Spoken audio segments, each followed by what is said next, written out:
word study that I want to look at this morning is a word that oftentimes is translated as just sick, but actually means a mental weariness. So it's a mental weariness that is a fatigue of the mind. It can be caused by hostility or egregious violations of a man's own conscience. So it is an exhaustion of the mind that affects the soul, thereby making a person's emotions unstable. After writing of the many saints who had come before us in hardship, persecution, and death they faced for holding to the truth, Paul encourages the church not to grow mentally weary in the soul due to the hardships and hostility towards them by looking unto the author and finisher of our faith as an example. He suffered as we do, and now God has placed him at his right hand. And this is Hebrews chapter 12, verses 1 through 3.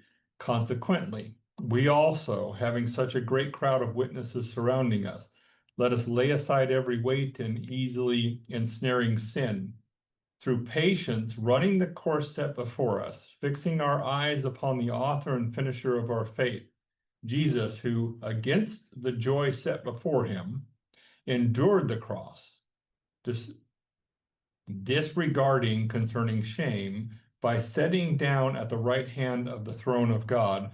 For logically consider such a one, who endured hostility by the sinners towards himself, in order that your soul does not grow weary and you become physically fatigued. To the pastor of the assembly in Ephesus, John is instructed to write, this assembly represents the predominant condition of the church immediately following the apostolic period. So this would be from AD 96 to around AD 70. This was a strong assembly that would not bear wrong. They tested those who claimed to be apostles and were not, exposing them for the frauds they were. And Christ's encouragement to this assembly, he commends them for their patience, their tolerance of hardship, and labor without growing mentally weary.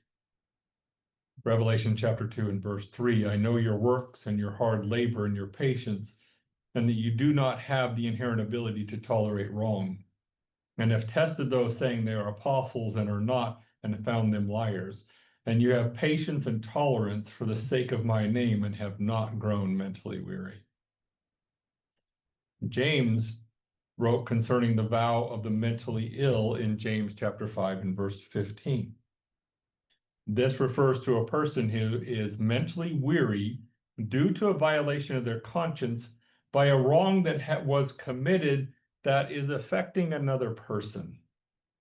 By entering a vow, this man's mind will be relieved of its weariness, settling his emotions, and if he has sinned, it will be forgiven him.